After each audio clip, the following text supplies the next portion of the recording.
Welcome to my world. Come on in and make yourselves at home. Welcome to my life. I know everything's gonna be all right. Welcome to my world. Oh, won't you come on in? Welcome to my life. It's known as the Tiger's Den. Greetings to all of my subscribers. I want to thank you for being with me for as long as you have, and the new subscribers that's coming on in. We want to say greetings and thank you for your time. This is from Toothless and the moderators. Welcome to the Tiger's Den.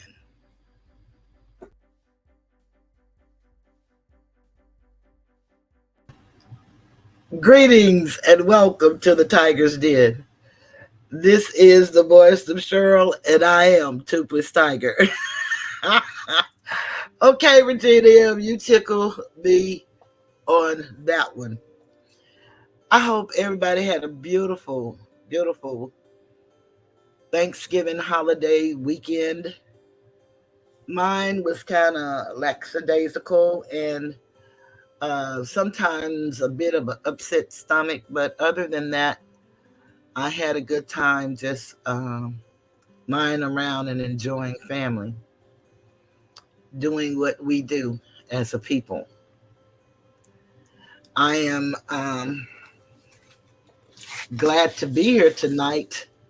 I tell you, sometimes when it's time for me to come on, it's I get a little apprehensive because it's so nerve-wracking seeing people with so much hatred and disdain and tearing down. And I didn't come here to save YouTube or the world, but I did come to share my life experiences and wisdom and knowledge, and hopefully along the way touch somebody. And I have over 1,400 subscribers, and whether they're in the chat, in the bushes, in the trees, in the clouds, wherever they are, uh, I'm still here.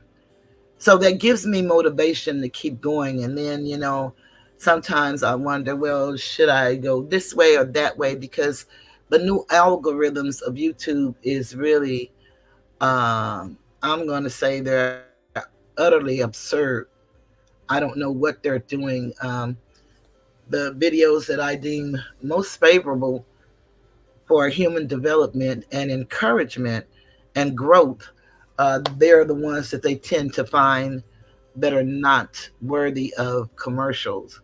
And it's very disheartening to know what you do and what you put into your show. And no, I don't have, what do you call that, a studio, and I don't have the skill of editing and making people look like they're not, and saying all kind of crazy things about them and their families.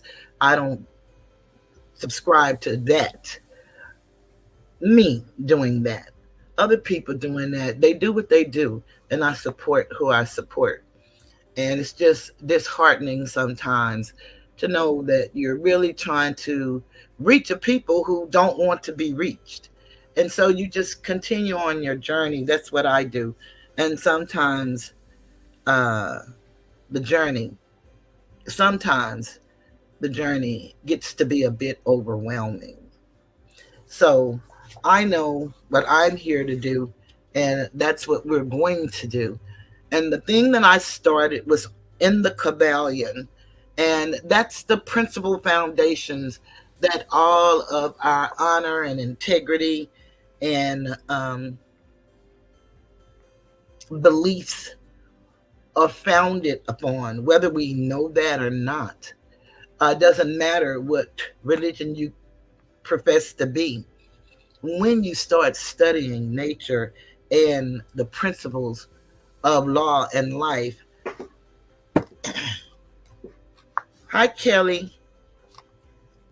When you start studying those things, you have to first go back to the foundation and a base from which you get your thought processes.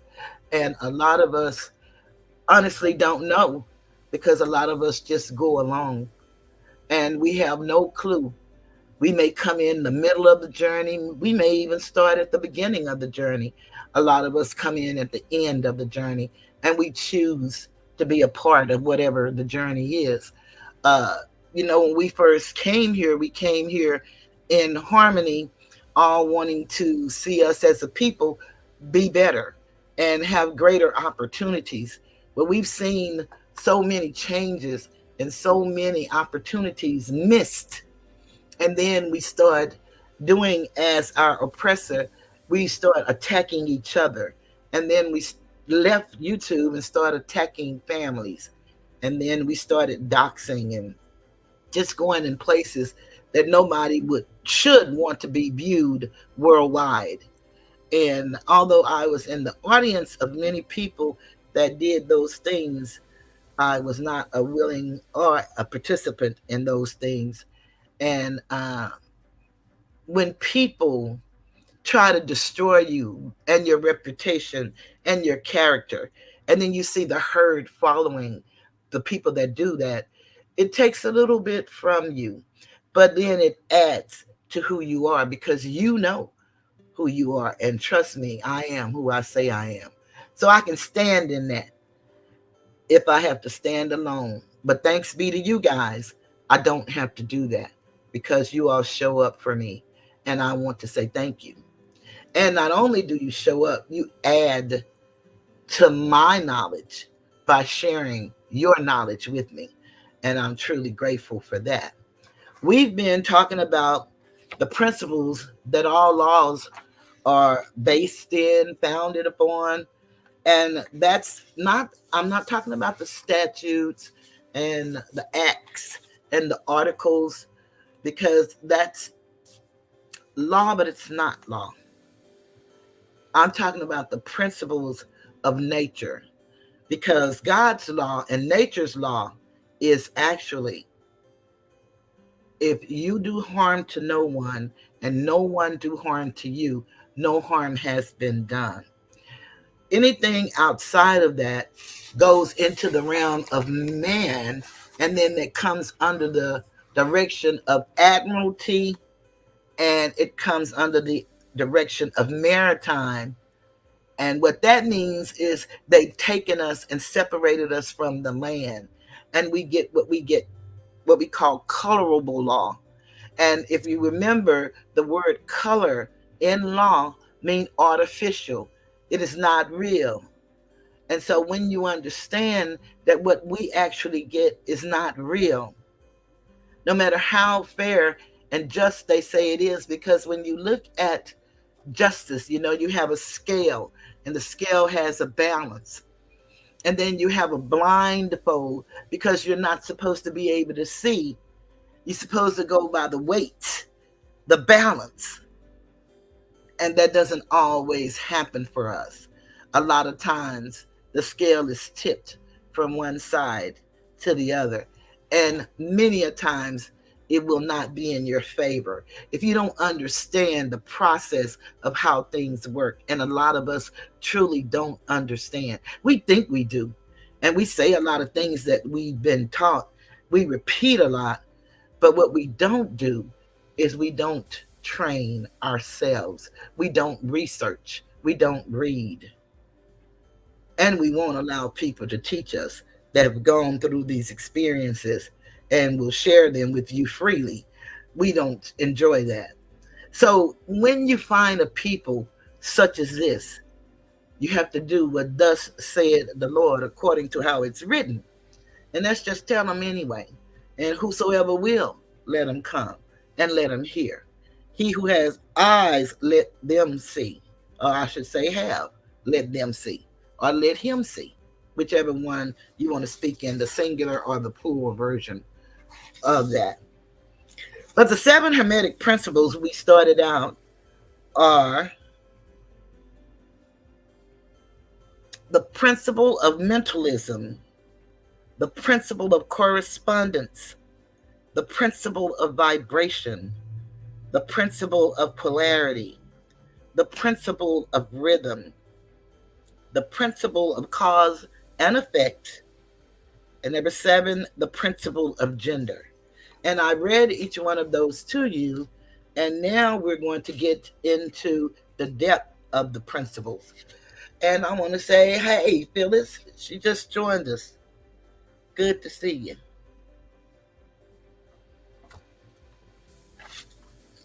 So, we are at the stage where we're going to break them down in their totality. And you know what? Okay. I just wanted to make sure I say that. I know I didn't say all of this and I wasn't in the show, but I am. Not the pecan pie. Regina say, be right back. The pecan pie is taunting me.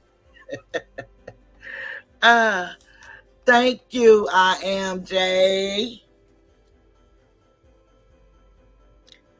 Chapter 3 of the Kybalion.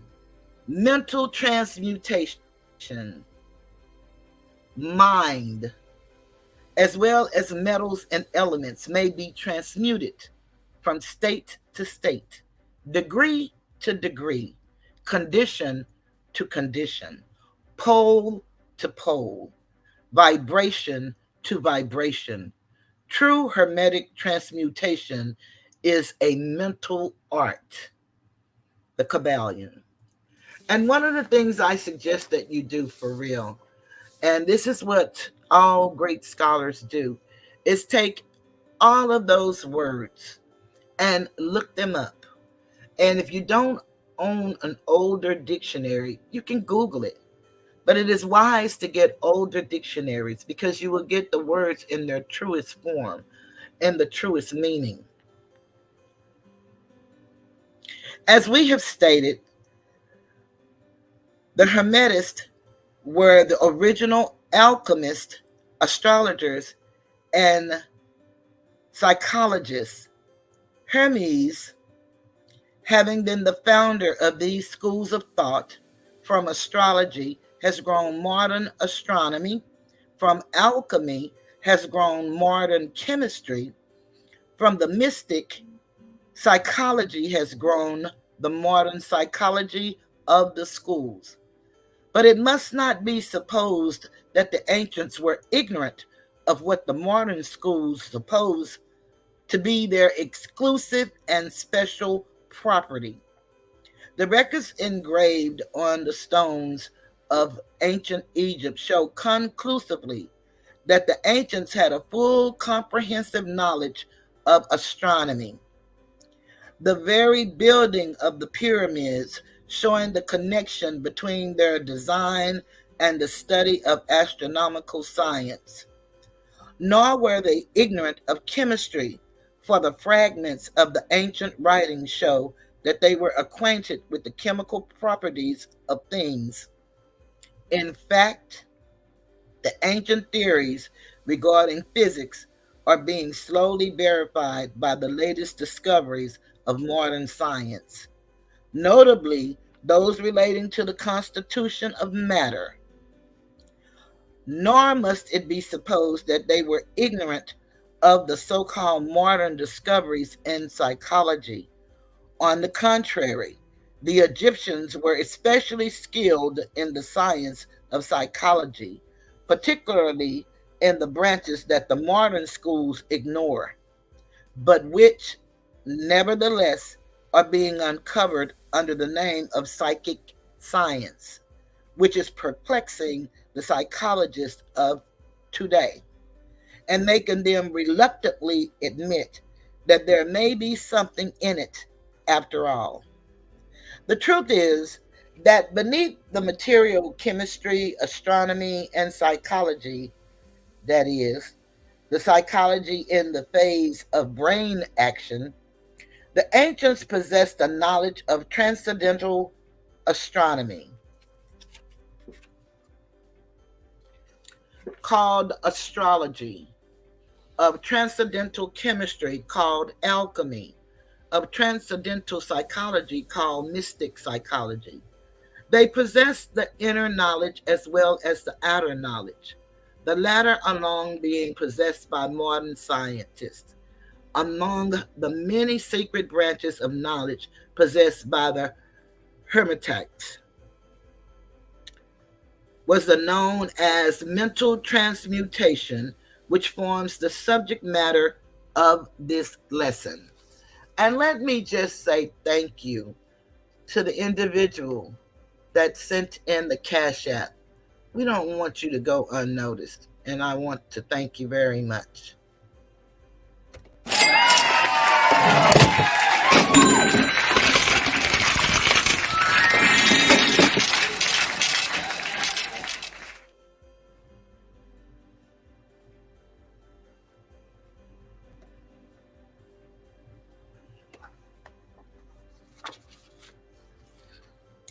Transmutation is a term usually employed to designate the ancient art of the transmutation of metals, particularly of the base metals, into gold. The word transmute means to change from one nature, form, or substance into another, to transform, and that came from Webster. And accordingly, mental transmutation means the art of changing and transforming mental states, forms, and conditions into others. So you may see that mental transmutation is the art of mental chemistry, if you like the term, a form of practical mystic psychology. But this means far more than appears on the surface. Transmutation, alchemy, or chemistry on the mental plane is important enough in its effects to be sure. And if the art stopped there, it would still be one of the most important branches of study known to man. But this is only the beginning. Let us see why. The first of the seven Hermetic principles is the principle of mentalism, the axiom of which is the all is mind. The universe is mental, which means that the underlying reality of the universe is mind. And the universe itself is mental, that is, existing in the mind of the all. We shall consider this principle in succeeding lessons, but let us see the effect of the principle if it be assumed to be true. If the universe is mental in its nature, then mental transmutation must be the art of changing the conditions of the universe along the lines of matter, force, and mind. So you see, therefore, that mental transmutation is really the magic of which the ancient writers had so much to say in their mystical works, and about which they gave so few practical instructions. If all be mental, then the art which enables one to transmute mental conditions must render the master the controller of the material conditions as well as those ordinarily called mental. As a matter of fact, none but advanced mental alchemists have been able to attain the degree of power necessary to control the grosser physical conditions, such as the control of the elements of nature, the production of succession of tempests, the production of succession of earthquakes, and other great physical phenomena.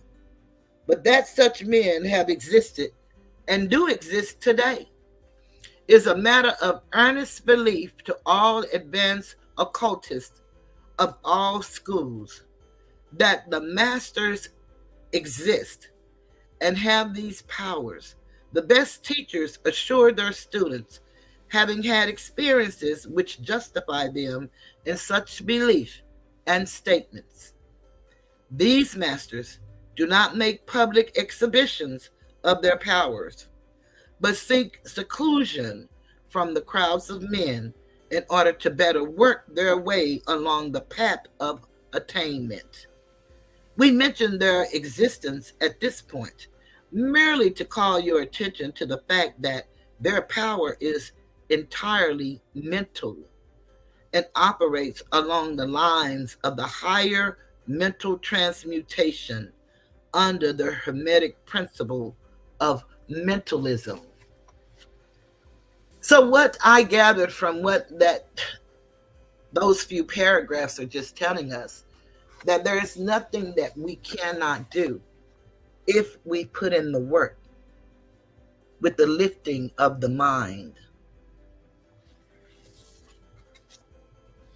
And it told the things that we were capable of doing.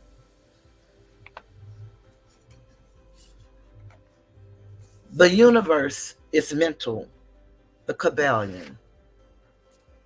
But students and Hermetists of lesser degree than masters, the initiates and teachers, are able to freely work along the mental plane in mental transmutation.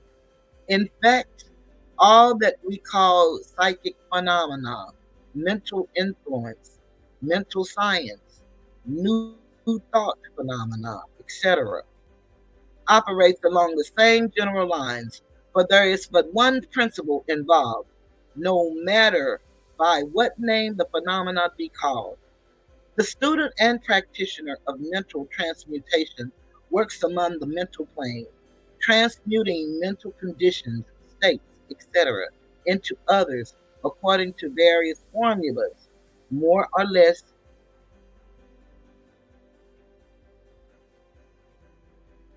The various treatments, affirmations, denials, etc., of the schools of mental science are but formulas, often quite imperfect and unscientific, of the Hermetic art.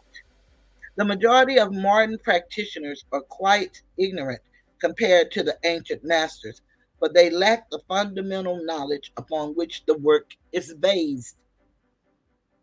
Not only may the mental states, etc., of oneself be changed or transmuted by Hermetic methods, but also the states of others may be and are constantly transmuted in the same way, usually unconsciously, but often consciously by some understanding the laws and principles in cases where the people affected are not informed of the principles of self protection. And more than this, as many students and practitioners of modern mental science know, every material condition depending upon the minds of other people may be changed or transmuted in accordance with the earnest desire, will, and treatments of persons desiring changed conditions of life. The public are so generally informed regarding these things at present that we don't deem it necessary to mention the same at length.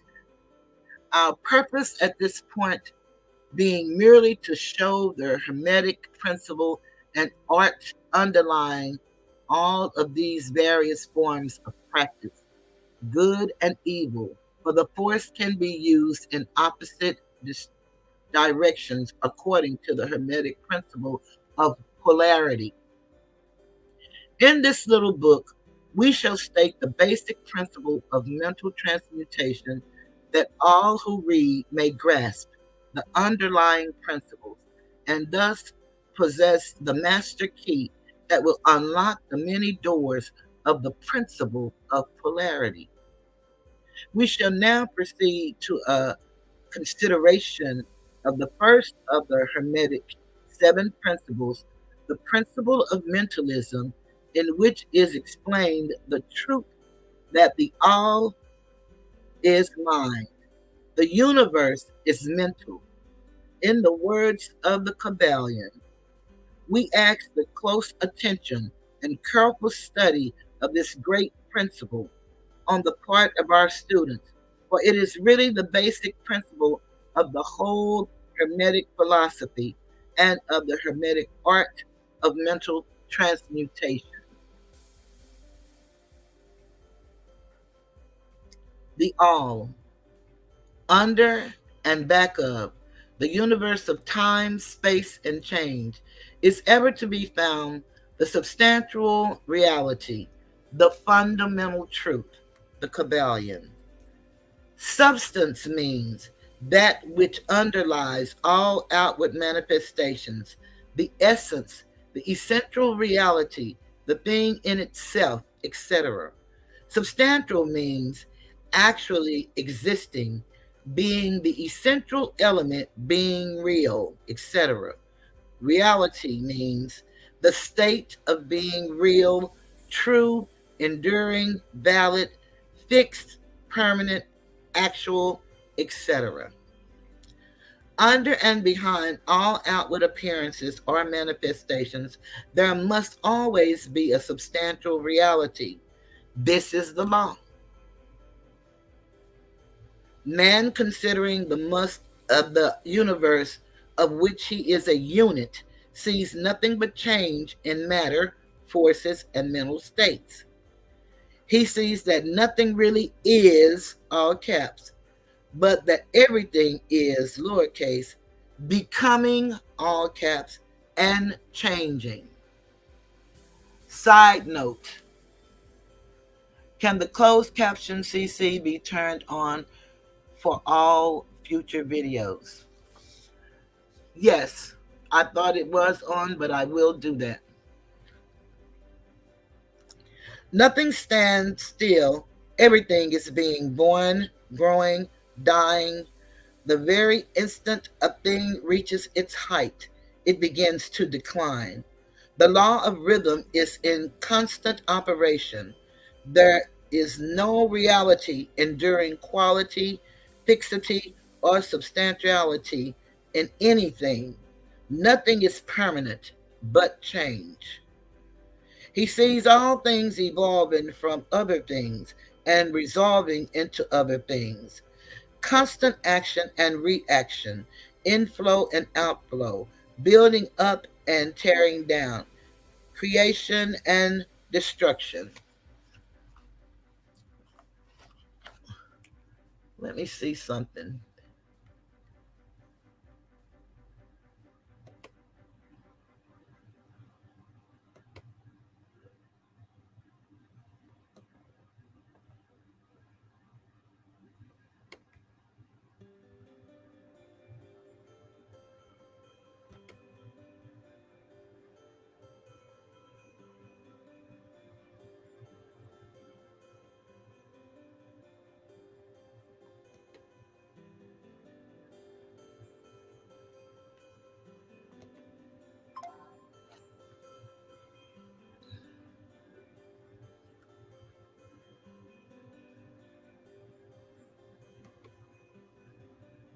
Okay, I just tried to put it on there, but they said it was unavailable. So yeah, I'll do that. I'll put the setting there because it won't let me do it here.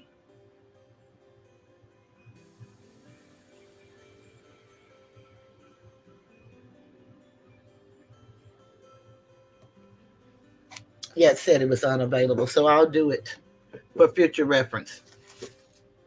I just tried it over there.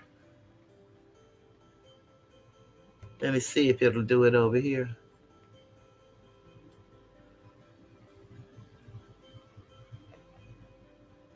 No, I don't see it over here either. Okay. But thank you for that idea. I will do that, Regina.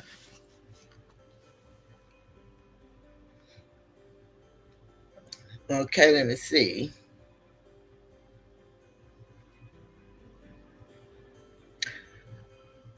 It goes on to say, he sees all things evolving from other things and resolving into other things.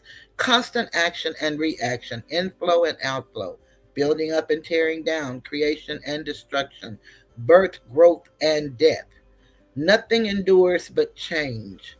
And if he be a thinking man, He realizes that all of these changing things must be outward appearances or manifestations of some underlying power, some substantial reality.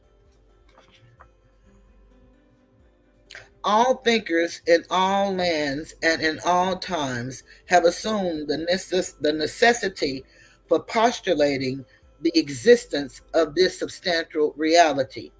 All philosophies worthy of the name have been based on this thought. Men have given to this substantial reality many names. Some have called it by the term of deity under many titles. Others have called it the infinite and eternal energy. Others have tried to call it matter, but all have acknowledged its existence. It is self evident. It needs no argument. In these lessons, we have followed the example of some of the world's greatest thinkers, both ancient and modern, the Hermetic masters, and have called the underlying power, this substantial reality, by the Hermetic name of the All, which term we consider the most comprehensive of the many terms applied by man to that which transcends names and terms. We accept and teach the view of the great Hermetic thinkers of all times, as well as of those illumined souls who have reached higher planes of being, both of whom assert that the inner nature of the all is unknowable. This must be so, for naught by the all itself can comprehend its own nature and being. The Hermeticists believe and teach that the all in itself is and must ever be unknowable. They regard all the theories, guesses, and speculations of the theologians and the metaphysicians regarding the inner nature of the all as but the childish efforts of mortal minds to grasp the secret of the infinite. Such efforts have always failed and will always fail from the very nature of the task. One pursuing such inquiries travels around and around in the labyrinth of thought until he is lost to all sane reasoning, action, or conduct, and is utterly unfitted for the work of life. He is like the squirrel which frantically runs around and around the circle treadmill wheel of his cage, traveling ever and yet reaching nowhere. At the end, a prisoner still and standing just where he started. And still more presumptuous are those who attempt to ascribe the all, the personality, qualities, properties, characteristics, and attributes of themselves, ascribing to the all the human emotions, feelings, and characteristics, even down to the pettiest qualities of mankind, such as jealousy, susceptibility to flattery and praise, desire for offerings and worship, and all the other survivals from the days of the childhood of the race. Such ideas are not worthy of grown men and women and are rapidly being discarded. At this point, it may be proper for me to state that we make a distinction between religion and theology, between philosophy and metaphysics. Religion to us means the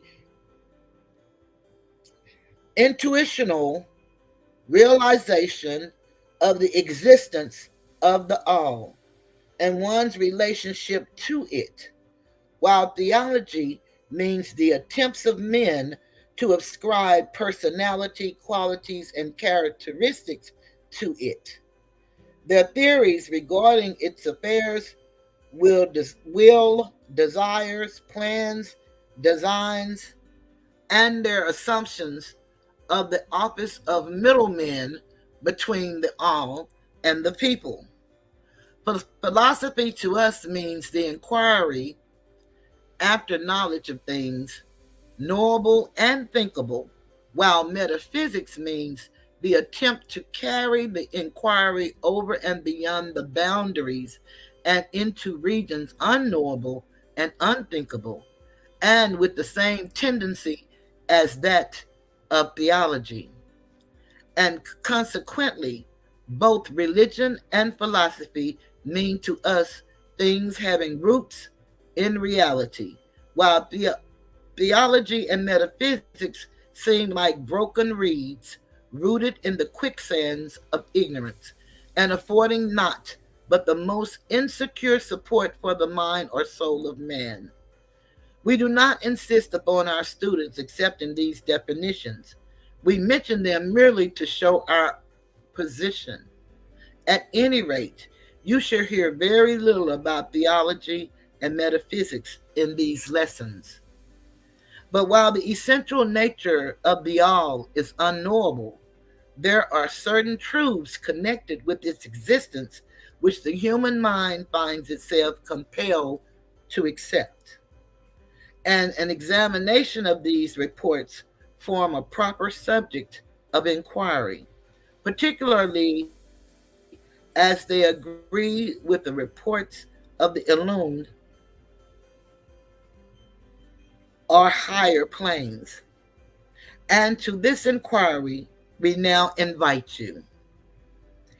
That, all caps, which is fundamental truth, the substantial reality is beyond true naming, but the wise men call it the all.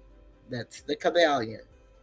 In its essence, the all is unknowable, the Kybalion. But the report of reason must be hospitably received and treated with respect, the Kybalion. The human reason who reports we must accept so long as we think at all informs us as follows regarding the all, and that without attempting to remove the veil of the unknowable. Number one, the all must be all that reality is, and those are all caps. There can be nothing existing outside of the all, else the all would not be the all. Number two, the all must be infinite, but there is nothing else to define, confine, bound, limit, or restrict the all. It must be infinite in time or eternal. It must have always continuously existed, for there is nothing else to have ever created it. And something can never evolve from nothing. And if it had ever not been, even for a moment, it would not be now. It must continuously exist forever, but there is nothing to destroy it, and it can never not be, even for a moment, because something can never become nothing. It must be infinite in space. It must be everywhere, but there is no place outside of the all. It cannot be otherwise than continuous in space, without break, cessation, separation, or interruption. But there is nothing to break, separate, or interrupt its continuity, and nothing with which to fill in the gaps.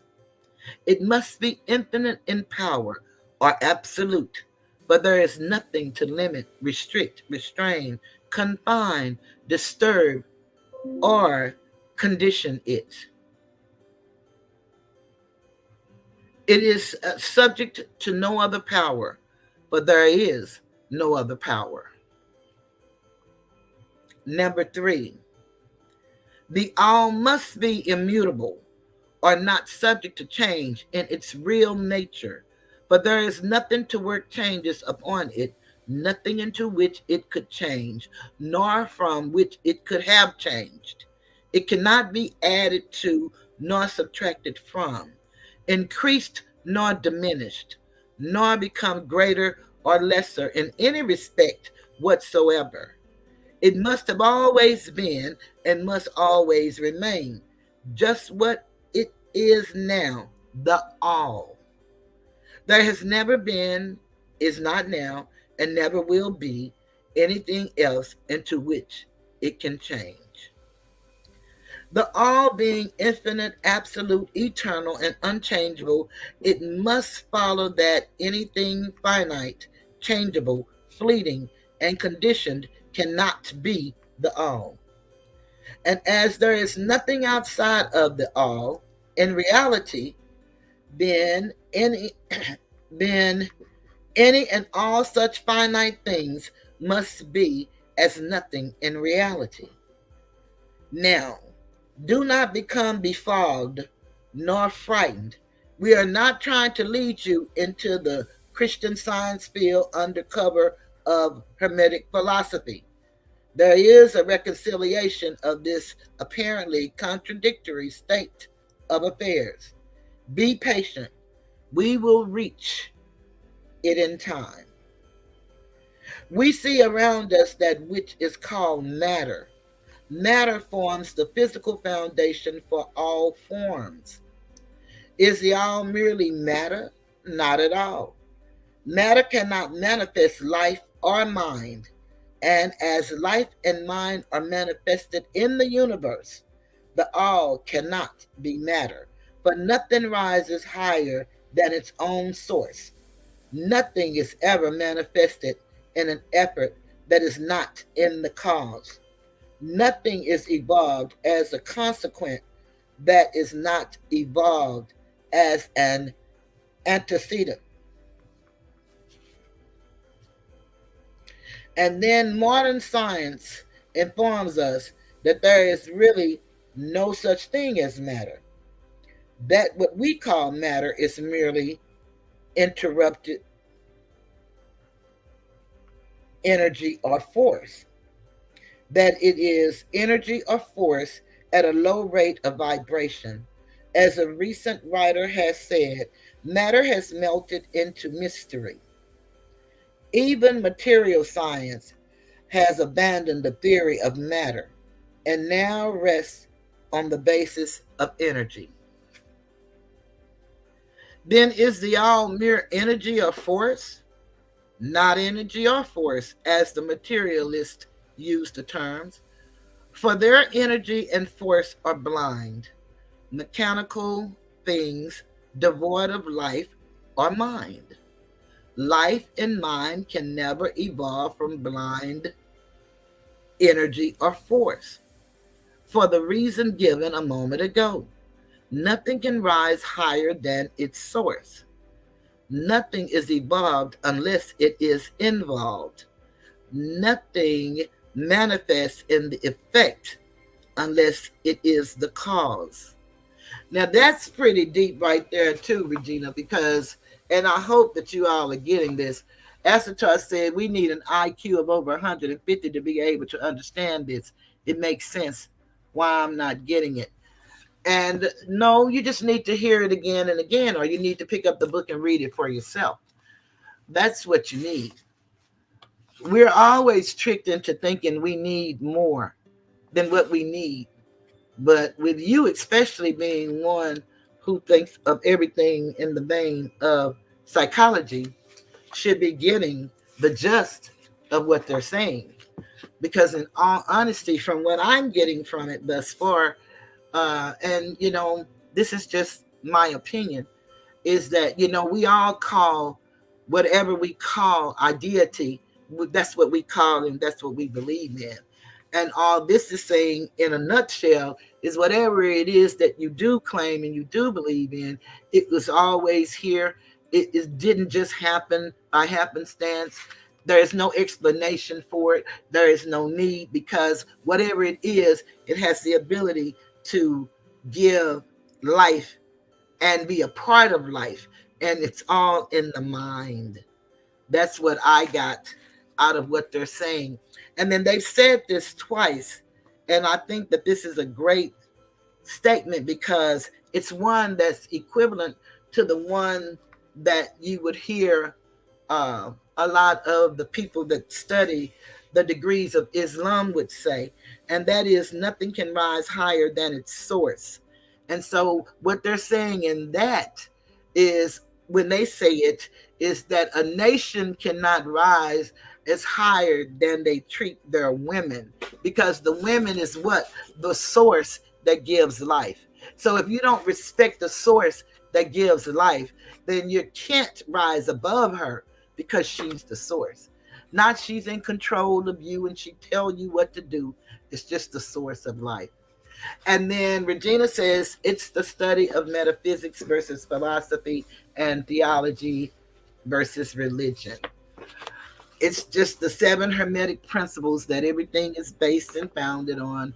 And as you read them and study them, that's how a lot of people, especially people that are in higher positions, and most of them are in some secret society or some sorority or fraternity, they get this lesson in life. And most of us everyday people never get this lesson in life. So we spend a lot of our time hoping and wishing and believing, and we won't, and we're not compelled to get out and do, based on this time that we spend learning ourselves and learning the laws of nature and how they're in harmony with us as being human, and how we can make it work for us. Because a lot of things I hear people read, they don't really believe because they don't practice it. And that's how you know they don't really believe it, because you can go by what they practice. That's how you know what a person really believe or think, by the things that they do, not necessarily what they say. Phyllis says sometimes it's better understood when it's broken down on elementary terms. Now speak. And then Phyllis says we need to be objective thinkers. We are problem solvers. And Asator said, I got to catch the playback. This going in and out ain't doing it. I'm sure. Okay. Let me go on. What is there then higher than matter or energy that we know to be existent in the universe? Life and mind. Life and mind in all their varying degrees of unfoldment. Then you ask, do you mean to tell us that the all is life and mind? Yes and no is our answer. If you mean life and mind as we poor petty mortals know them, we say no. The all is not that. But what kind of life and mind do you mean, you ask? The answer is living mind, as far above that which mortals know by those words, as life and mind are higher than mechanical forces or matter. Infinite living mind as compared to finite life and mind. We mean that which is illumined. Souls mean when they reverently pronounce the word spirit. The all is infinite living mind. The illumined called it spirit.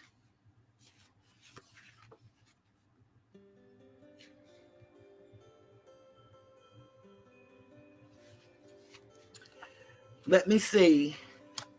These studies and understandings of learnt knowledge have caused many issues throughout the world, which has included wars.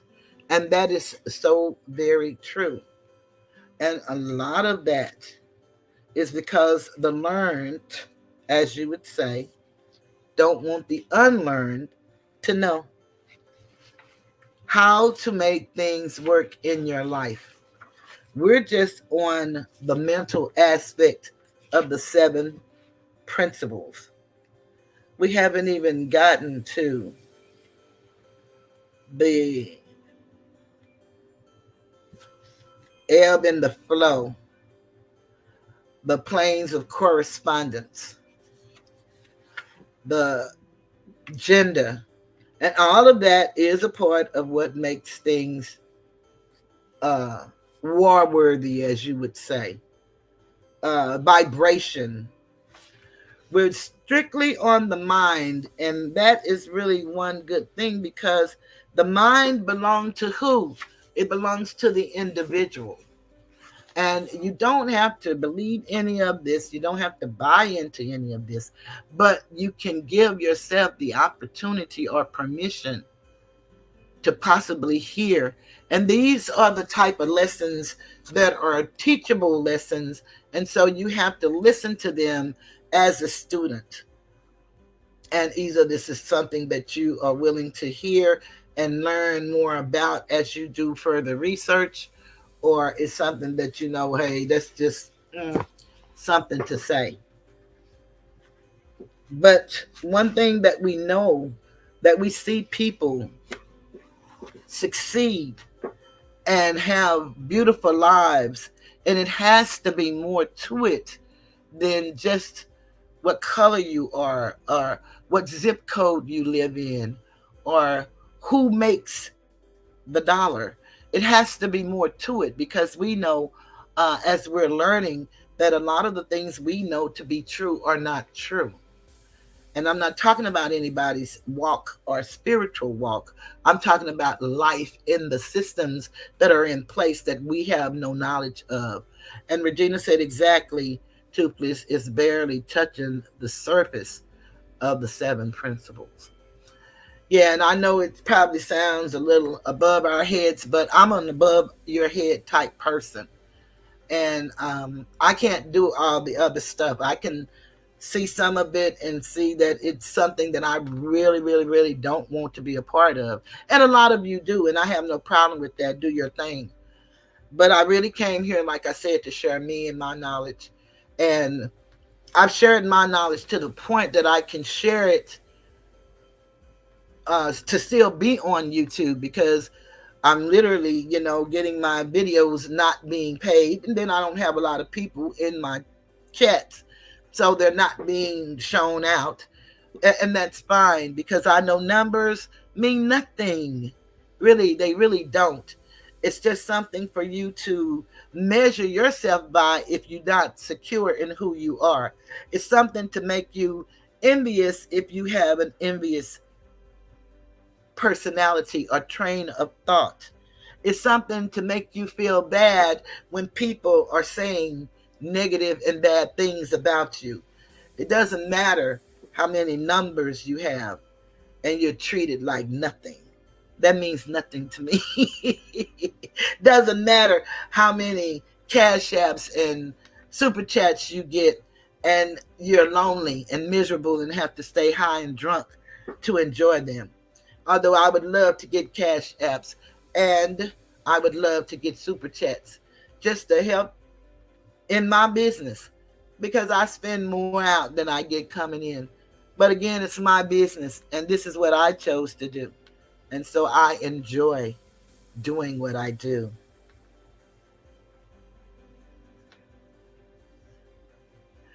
Yeah, no, they're not. What they're doing, Regina, is they will allow them to look like they're going to get paid, and then they put them on yellow. And just the one I did on the 19th, it's been on green all this time. When I went to do the thing for this video, it said it has to be reviewed. One area said they already made the determination. Another one said that it'll be 7 days before they make a decision. And they claim it's with the AdSense. Yes, they claim that it's not for all videos. And first, they went back and took down one of my videos and said because I said F you in the first 0 to 1 seconds. And then I realized my picture with me with my t-shirt on that said F these teeth was there. So that had to be the only thing I could think of, because I didn't start talking until 7 minutes into the video. So these algorithms that they have now, they're really, really, really trying to commercialize this thing in a way that a lot of us are not going to be YouTube worthy, because they're trying to gear it to a certain audience, and the things that I talk about are not the audiences they want to reach. Although that you can go all over YouTube and hear people talking about these very same things. I see people talking about a whole lot of subjects that I've spoken on, that they've restricted the ads on the videos. And I don't think that they're picking on me because I named them in a lawsuit, because they knew they couldn't be sued no way. So that's not a reason for them to be upset with little old me, out of the millions of people that deal with them in that way. But there is a real issue with, to me, the way I believe they conceive and perceive us as individuals. Greetings, Hood Life. I really believe that there is a way that they perceive us, and they want us to keep on, just like they do with the rappers. I was looking at the death clause and the 360 deals. The 360 deals didn't just start with the rappers, they started way back when. And if you look at the video and see how it started, started with the mob, and how they started realizing with these singers that they would be more lucrative dead to them than alive, then you would understand how it's very easy, and we don't understand, and nor are we willing to read. We don't want to learn how to read. We don't want to know that words in law are the same words that we use every day, but their meaning may be different because they're legalese. We don't want to learn truth. We just want to put each other down and defend people, and the things that we do here on YouTube. That's really, really, really funny. And Hood Life, I don't know. Don't delete Hood Life right now. I have a paid gig for him. You see, that's very disrespectful, and that's what I'm talking about. People like that, and to have bragging rights to say you came in to disrespect someone in something that is so simple and so pure, in which we talk. Sir, I'm not going to delete that right this minute. But we're going to delete it. And if you have a question for Asatar, you might want to catch him on one of those channels where he's doing fuck shit with the fuck shit people, and not come in here, because we don't do that here. I don't mind you coming in and saying hi, but again, you have to be respectful when you come in here. So as you're working, any one of you guys want to block that person before I do. I don't want them timed out. I want them blocked out. And when you come back with another one, come back as a decent human being. Don't come in here playing, because we don't play like that over here. That's not why I'm here. You go over there with other people that do that. They really have quite a few pages that do that kind of talking. This is not one of them.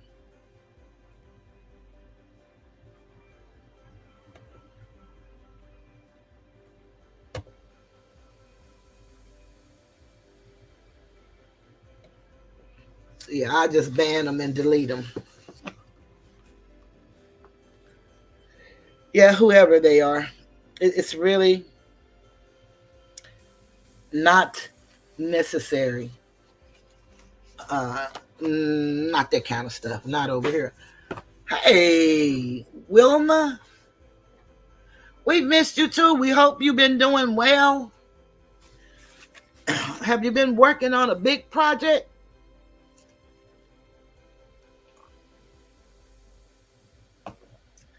I'm going to do one more chapter, because I think this is very needed, so that we can understand a little bit more of what it's saying. Oh, okay. Well, I'm glad you were able to join us.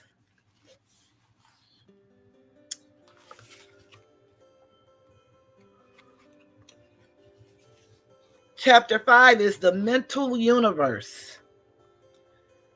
The universe is mental, held in the mind of the all. And remember, the all is what they're referring to, is what most of us have given a name to that we believe in. So please note that, again, this is only for you to see it as what they're saying. And Regina broke it down when she went back and reiterated what they were talking about: religion versus metaphysics. Hi, TY, good to see you. And then theology versus it's theology versus religion, and metaphysics versus um, psychology. That's what it was all about. So, the mental universe, the all is spirit. But what is spirit? This question cannot be answered for the reason that its definition is practically that of the all, which cannot be explained or defined. Spirit is simply a name that means give to the highest conception of infinite living mind. It means the real essence. It means living mind, as much superior to life and mind as we know them, as the latter are superior to the mechanical energy and matter. Spirit transcends our understanding, and we use the term merely that we may think or speak of the all. For the purposes of thought and understanding, we are justified in thinking of spirit as infinite living mind, at the same time acknowledging that we cannot fully understand it.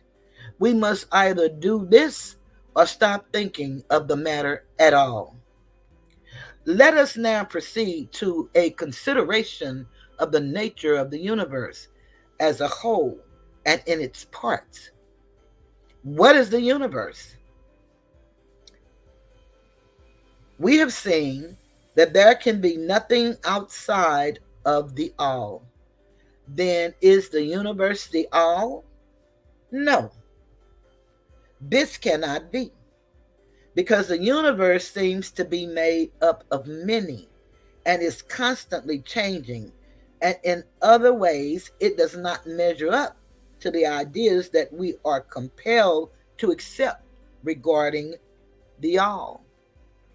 As stated in our last lesson, then if the universe be not the all, then it must be nothing. Such is the inevitable conclusion of the mind at first thought. But this will not satisfy the question, for we are sensible of the existence of the universe. Then, if the universe is neither the all nor nothing, what can it be? Let us examine this question.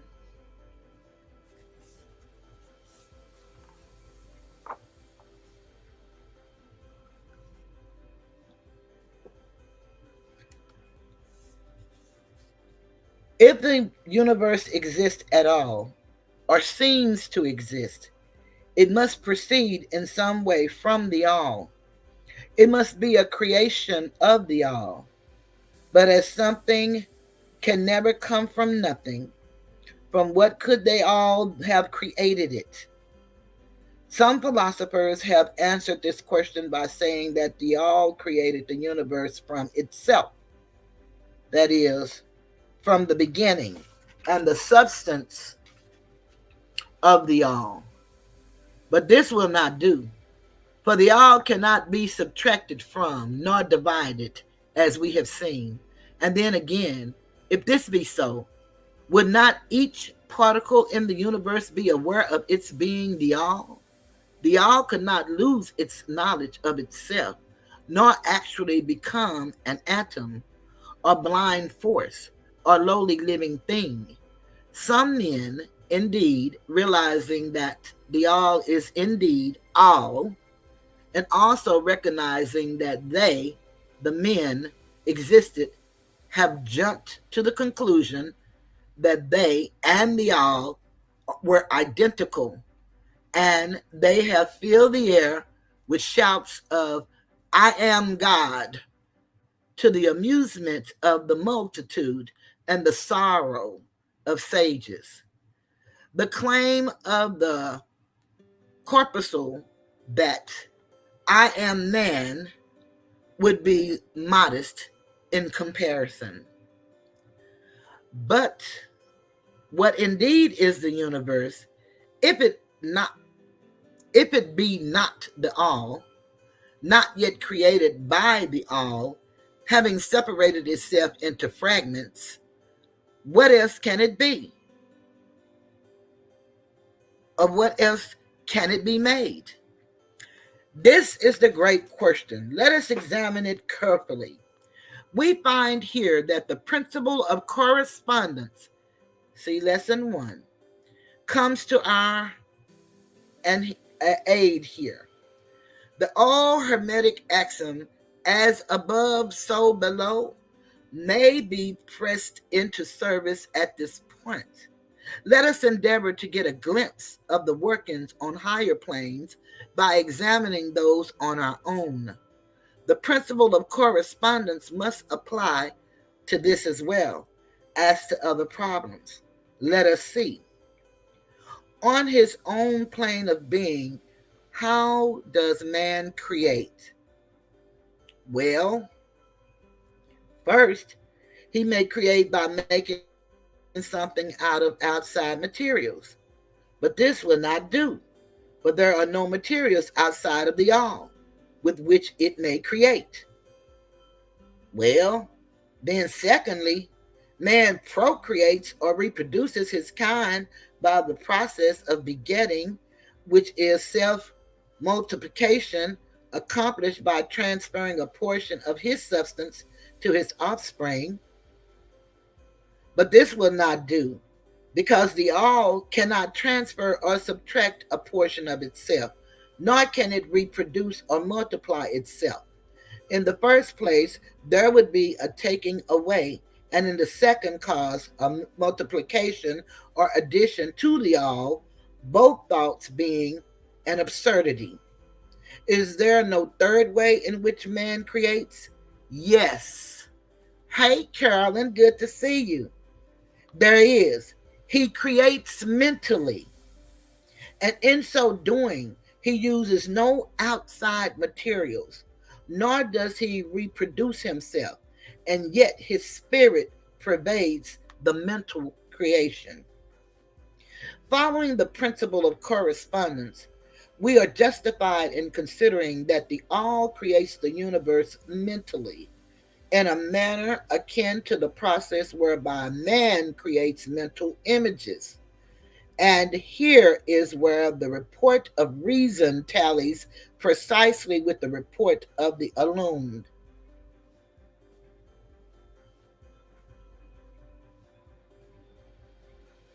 As shown by their teachings and writings.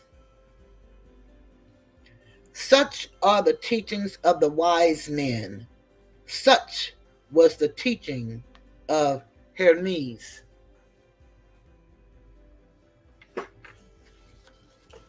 Carolyn, Regina said, all based on theories and not absolutes. The all can create in no other way except mentally, without either using material, and there is none to use, or else reproducing itself, which is also impossible. There is no escape from this conclusion of the reason, which, as we have said, agrees with the highest teachings of the illumined. Just as you, student, may create a universe of your own in your mentality, so does the all create universes in its own mentality. But your universe is the mental creation of a finite mind, whereas the all is the creation of an infinite. The two are similar in kind, but infinitely different in degree. We shall examine more closely into the process of creation and manifestation as we proceed. But this is the point to fix in your minds at this stage. All caps. The universe and all it contains is a mental creation of the all. Verily, indeed, all is mine. Hey, Maria. The all creates in its infinite mind countless universe which exists for eons of time. And yet, to the all, the creation, development, decline, and death of a million universes is as the time of the twinkling of an eye. The Kybalion. Quote, the infinite mind of the all is the womb of universes. The Kybalion. The principle of gender, see lesson 1, and other lessons to follow, is manifested on all planes of life, material, mental, and spiritual. But as we have said before, gender does not mean sex. Sex is merely a material manifestation of gender. Gender means relating to generation or creation. And whenever anything is generated or created on any plane, the principle of gender must be manifested. And this is true even in the creation of the universes.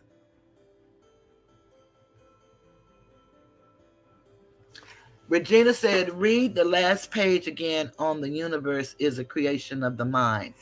Okay, will do.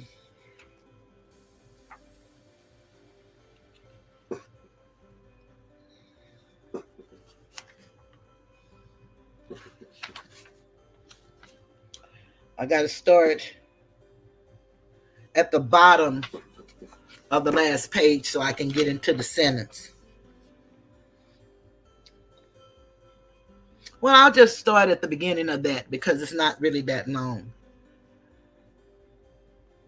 And thank you guys for hitting the like button. I greatly appreciate you all. It says the mental universe. The universe is mental, held in the mind of the all. So first we got to comprehend that whoever we consider to be our higher power, the, God, Buddha, Allah, whomever it is that we believe it to be, we first got to understand that the universe is mental, held in the mind of the all. Now, here we go.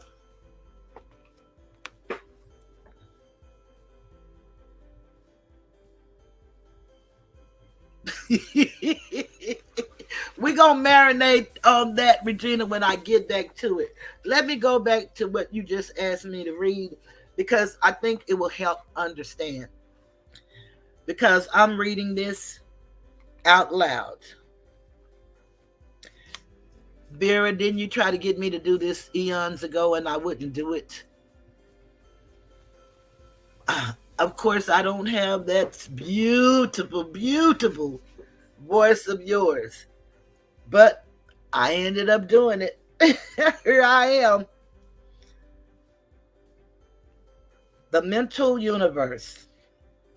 The all is spirit, but what is spirit? This question cannot be answered for the reason that its definition is practically that of the all, which cannot be explained or defined. Spirit is simply a name that men give to the highest conception of infinite living mind. It means the real essence. It means living mind, as much superior to life and mind as we know them, as the latter are superior to mechanical energy and matter.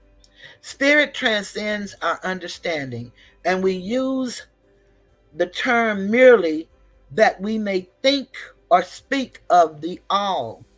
For the purposes of thought and understanding, we are justified in thinking of spirit as infinite living mind, at the same time acknowledging that we cannot fully understand it. We must either do this or stop thinking of the matter at all. Let us now proceed to a consideration of the nature of the universe as a whole and in its parts. What is the universe? We have seen that there can be nothing outside of the all. Then is the universe the all? Answer: no. This cannot be, because the universe seems to be made up of many and is constantly changing. And in other ways, it does not measure up to the ideas that we are compelled to accept regarding the all. As stated in our last lesson, then if the universe be not the all, then it must be nothing. Such is the inevitable conclusion of the mind at first thought. But this will not satisfy the question, for we are sensible of the existence of the universe. Then, if the universe is neither the all nor nothing, what can it be? Answer: let us examine this question. If the universe exists at all, or seems to exist, it must proceed in some way from the all. It must be a creation of the all. But as something can never come from nothing, from what could the all have created it? Some philosophers have answered this question by saying that the all created the universe for itself. That is, from the being and substance of the all. But this will not do, for the all cannot be subtracted from, nor divided, as we have seen. And then again, if this be so, would not each particle in the universe be aware of its being, the all? The all could not lose its knowledge of itself, nor actually become an atom or blind force, a lowly living thing. Some men, indeed, realizing that the all is indeed all, and also recognizing that they, the men, existed, have jumped to the conclusion that they and the all were identical, and they have filled the air with shouts of "I am God," to the amusement of the multitude and the sorrow of sages. The claim of the corpuscle that "I am man" would be modest in comparison.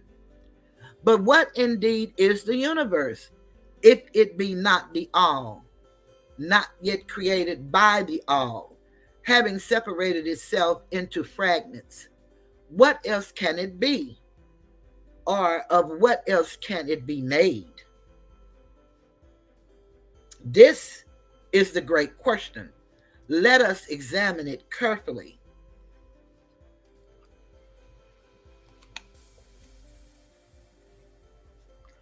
Great, Regina, real great.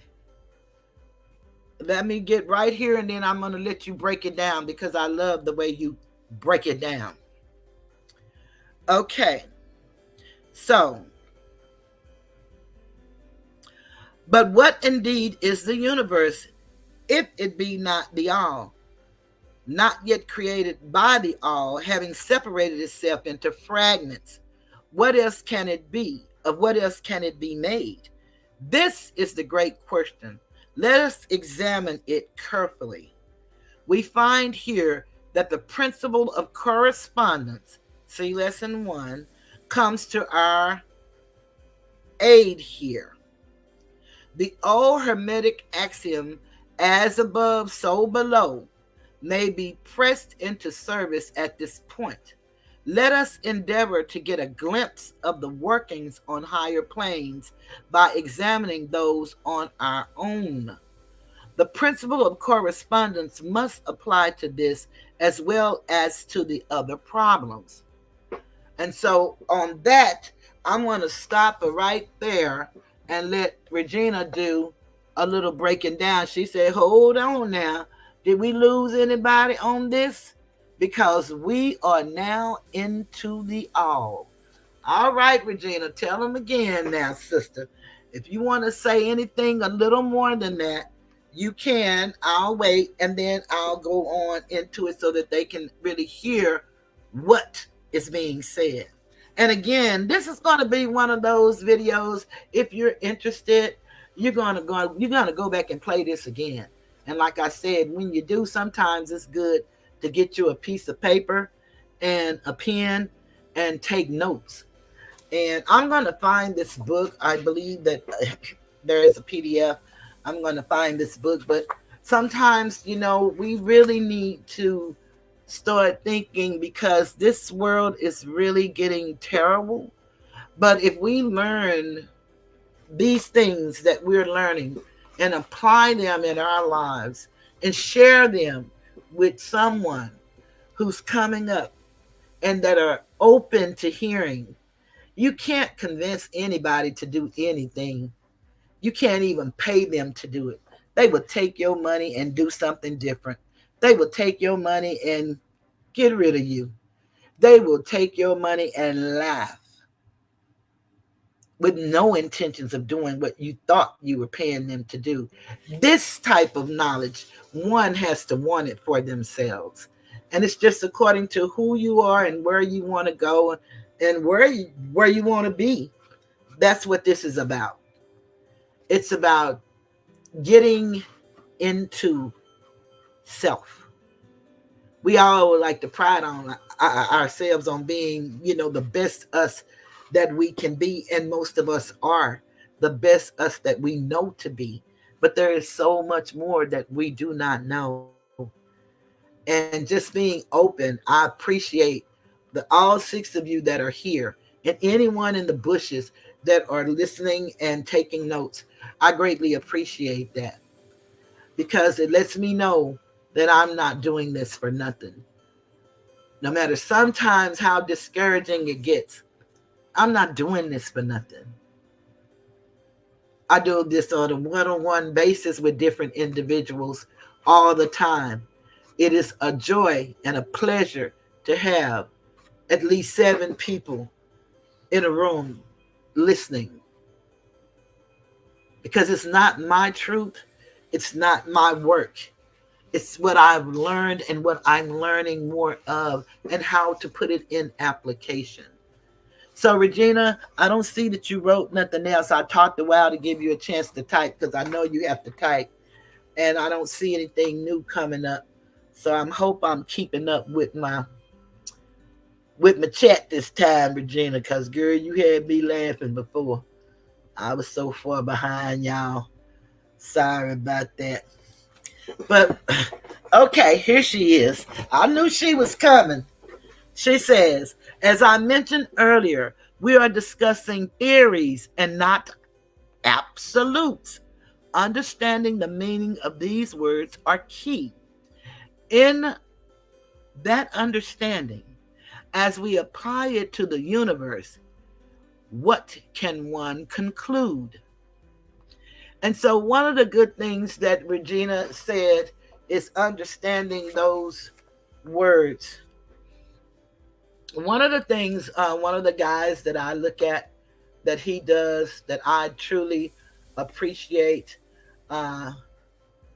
he has so many different dictionaries, so many.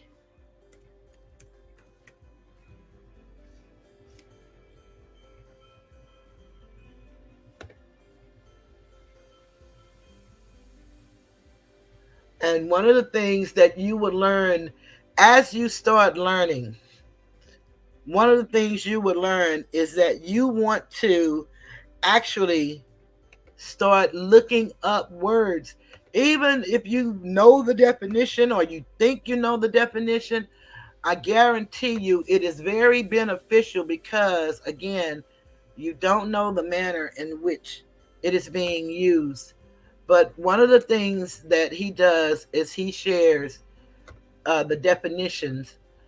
And so we're dealing with theories, which is a noun, a supposition or a system of ideas intended to explain something, especially one based on general principles independent of the thing to be explained. And so you can screenshot that, or again, remember, you can, come back and look at the video. Hopefully, it'll be interesting enough to want to possibly look back at it. Okay, so that is theories, and remember, she said versus absolutes.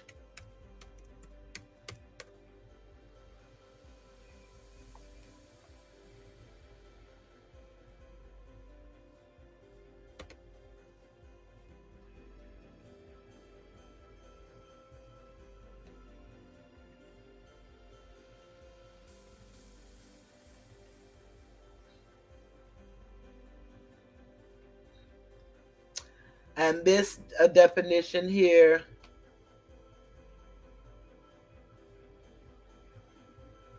okay, I will, but not right now. Give me a minute, Google. Oh, thank you. You still with me? I'm proud and happy.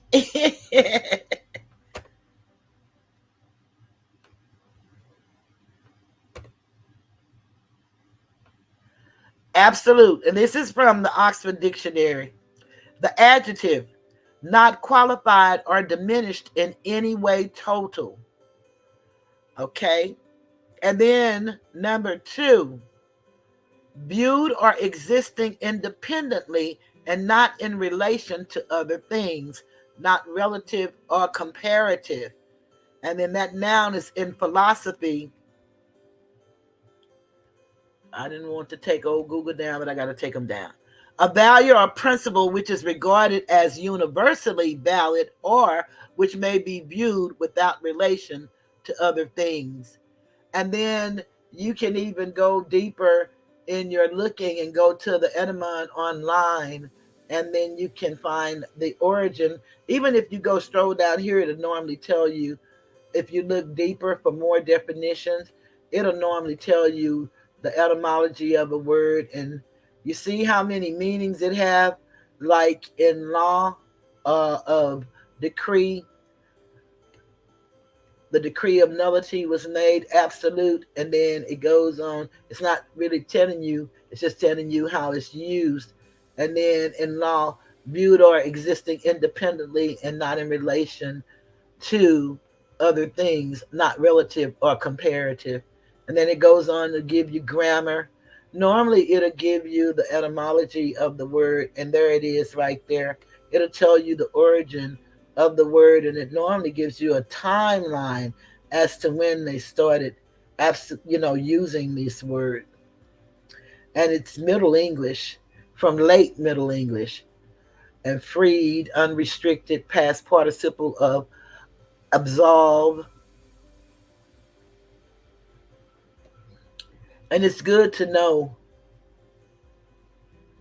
use over time for absolute started being used in the 1800s.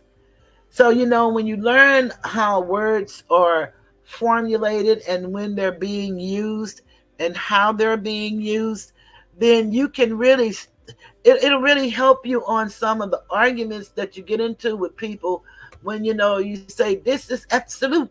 This is, it helps you to refrain. I know it will help me tremendously, because one of the things that I really have to work with for myself and work on very, very, very hard is the art of listening. The art of listening, and not so much as speaking in a conversation. In a conversation. Sometimes I do good, sometimes not so good. Okay, so then Regina just told y'all where that was. Okay. We're getting into the universe, she's letting us know. Absolute is something that exists without being dependent upon anything else. Boy, that Regina, I believe you are. Boy, what are you? You're an adept, I know.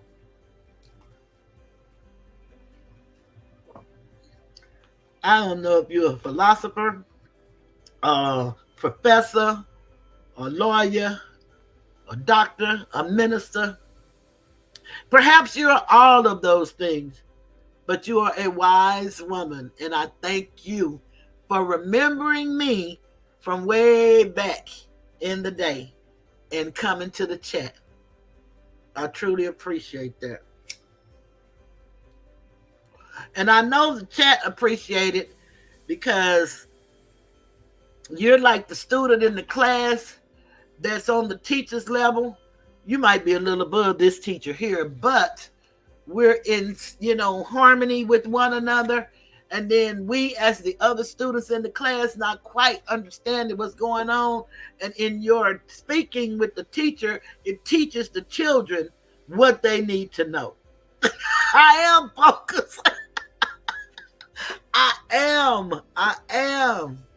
I am just telling the truth. And that's just my truth, Regina. That is my truth. We're finna get back to the R because I'm going to just go back so that people can understand. I got this. Thank you.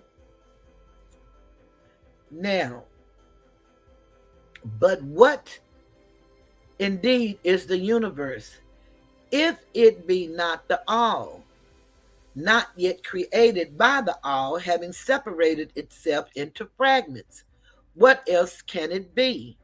Or what else can it be made? This is the great question. Let us examine it carefully. We find here that the principle of correspondence, see lesson 1, comes to our aid here. The old Hermetic axiom, as above, so below, may be pressed into service at this point. Let us endeavor to get a glimpse of the working on higher planes by examining those on our own. The principle of correspondence must apply to this as well as to other problems. Let us see, on his own plane of being, how does man create? Well, first he may create by making something outside of materials. But this will not do, for there are no materials outside of the all with which it may create. Well, then secondly, man procreates or reproduces his kind by the process of begetting, which is self-multiplication accomplished by transferring a portion of his substance to his offspring. But this will not do, because the all cannot transfer or subtract a portion of itself, nor can it reproduce or multiply itself. In the first place, there would be a taking away, and in the second case, a multiplication or addition to the all, both thoughts being an absurdity.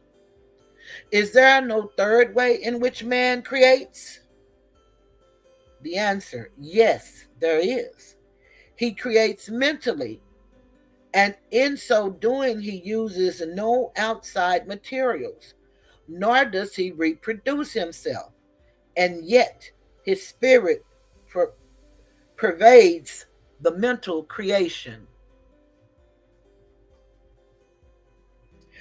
Following the principle of correspondence, we are justified in considering that the all creates the universe mentally in a manner akin to the process whereby man creates mental images. And here is where the report of reason tallies precisely with the report of the illumined, as shown by their teachings and writings. Such are the teachings of the wise men. Such was the teaching of Hermes. The all can create in no other way except mentally, without either using material, and there is none to use, or else reproducing itself, which is also impossible. There is no escape from this conclusion of the reason, which, as we have said, agrees with the highest teachings of the illumined. Just as you, student, may create a universe of your own in your mentality, so does the all create universes in its own mentality. But your universe is the mental creation of a finite mind, whereas the all is the creation of an infinite mind. And you can say infinite mind. The two are similar in kind, but infinitely different in degree. We shall examine more closely into the process of creation and manifestation as we proceed. But this is the point to fix in your minds. This is the point to fix in your minds. At this stage, the universe, all caps, and all it contains, all caps, is a mental creation of the all caps. Verily, indeed, all is mind. And Regina wrote theories the universe cannot take away or add outside of itself.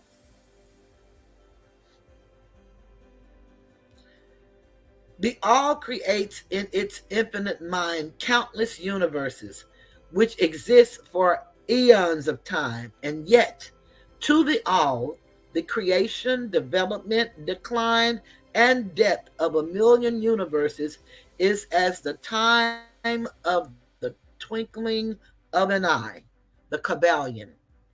And another quote, the infinite mind of the all is the womb of universes, the Kybalion.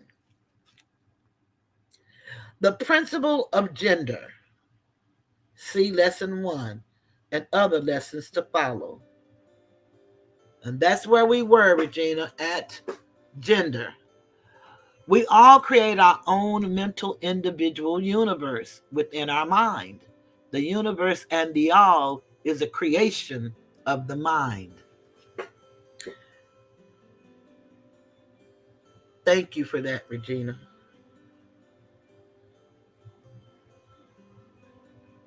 The principle of gender, see lesson 1 and other lessons to follow, is manifested on all planes of life, material, mental, and spiritual. But as we have said before, gender does not mean sex. Sex is merely a material manifestation of gender. Gender means relating to generation or creation. And whenever anything is generated or created on any plane, the principle of gender must be manifested. And this is true even in the creation of universes. So on that, let me just jump back over to the principle of gender, which is the 7th principle, and number 7 means completion. So let me just go back and just refresh on that right quick. It is not a long read. The principle of gender. Gender is in everything. Everything has its masculine and feminine principles. Gender manifests on all planes, the Kybalion. This principle embodies the truth that there is gender manifested in everything, the masculine and feminine principle ever at work. This is true not only of the physical plane, but of the mental and even the spiritual planes. On the physical plane, the principle manifests as sex. On the higher planes, it takes higher forms, but the principle is ever the same. No creation, physical, mental, or spiritual, is possible without this principle. An understanding of its laws will throw light on many a subject that has perplexed the minds of men. The principle of gender works ever in the direction of generation, regeneration, and creation.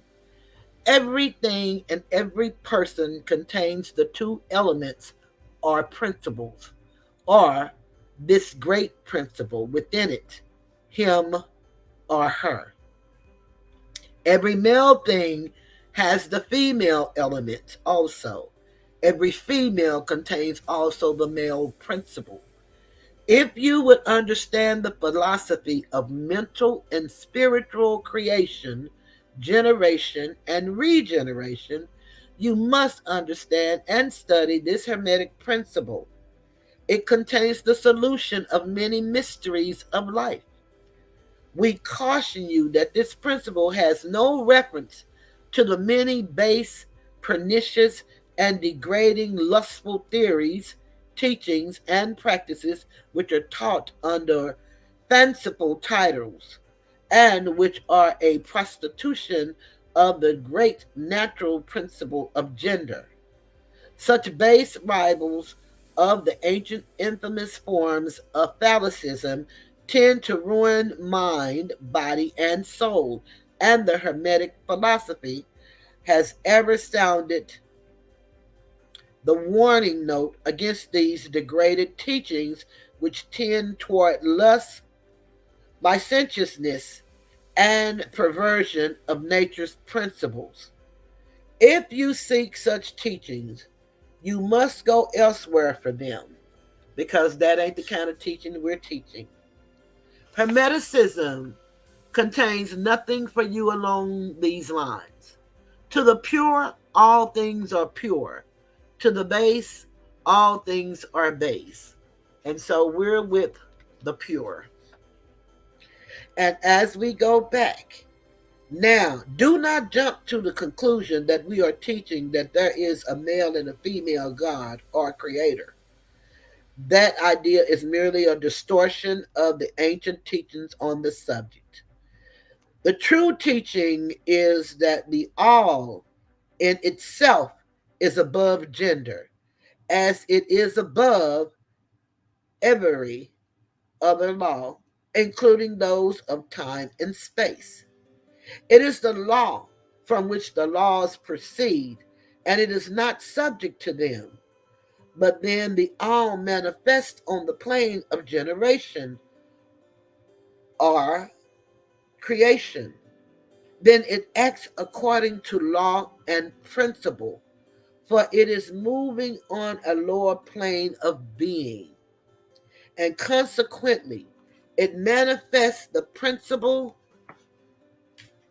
of gender and its masculine and feminine aspects on the mental plane, of course. This idea may seem startling to some of you who hear it for the first time, but you have all really passively accepted it in your everyday conceptions. You speak of the fatherhood of God and the motherhood of nature, of God, the divine father, and nature, the universal mother, and have thus instinctively acknowledged the principle of gender in the universe. Is this not so?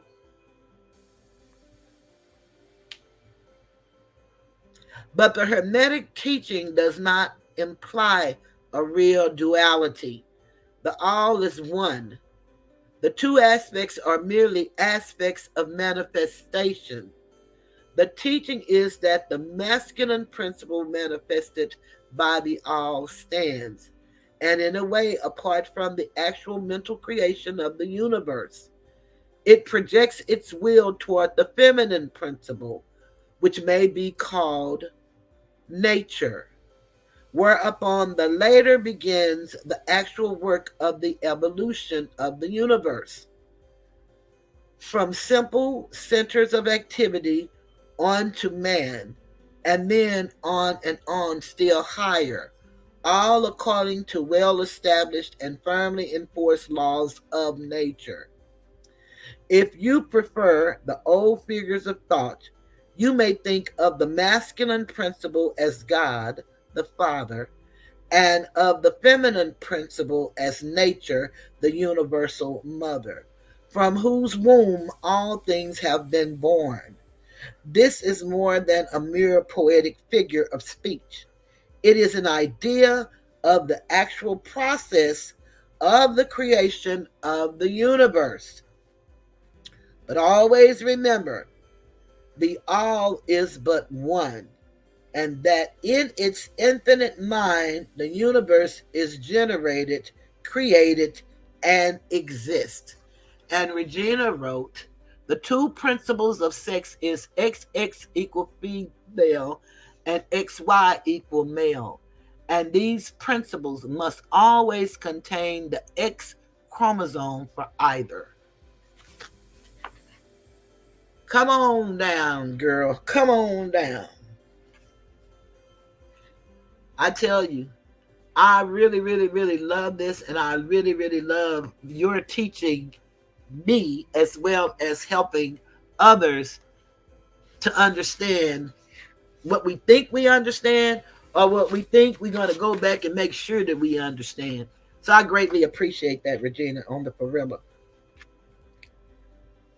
Is it any wonder that you, the child, feel that instinctive reverence for the all, which feeling we call religion, that respect and reverence for the father mind? Is it any wonder that when you consider the works and wonders of nature, you are overcome with a mighty feeling which has its roots away down in your innermost being? It is the mother mind that you are pressing closer up to, like a babe to the breast.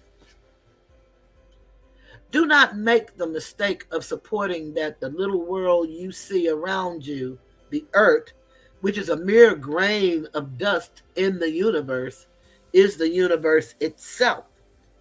There are millions upon millions of such worlds and greater, and there are millions of such universes in existence within the infinite mind of the all. And even in our own little solar system, there are regions and planes of life far higher than ours, and beings compared to which we earthbound mortals are as the slimy life forms that dwell on the ocean's bed when compared to man. There are beings with powers and attributes higher than man has ever dreamed of the gods, small g, possessing. And yet, these beings were once as you and still lower. And you will be even as they and still higher in time. For such is the destiny of man as reported by the illumined.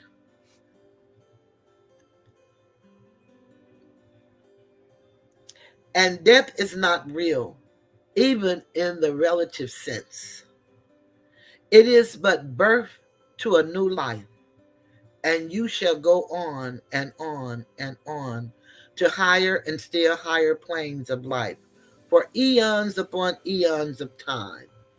The universe is your home, and you shall explore its furthest recesses before the end of time.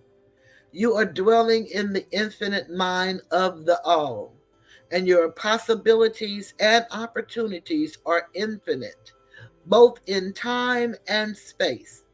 And at the end of the grand cycle of eons, when the all shall draw back into itself all of its creations, you will go gladly, for you will then be able to know the whole truth of being at one with the all. Such is the report of the illumined, those who have advanced well along the path, and in the meantime, rest calm and serene. You are safe and protected by the infinite power of the Father Mother mind. Quote, within the Father Mother mind, mortal children are at home. the Kybalion. Quote, there is not one who is fatherless nor motherless in the universe. Unquote. The Kybalion. And on that note, I guess we can bring that beautiful, beautiful reading to an end. We covered a lot of ground, and we've been here, all right, at 2 hours. And I tell you, I greatly, greatly appreciate everybody staying and participating. I thank everybody again who's hit the like button, those who were present and those that are not. And if you guys would just go back and listen to the video whenever you get an opportunity, it's no rush.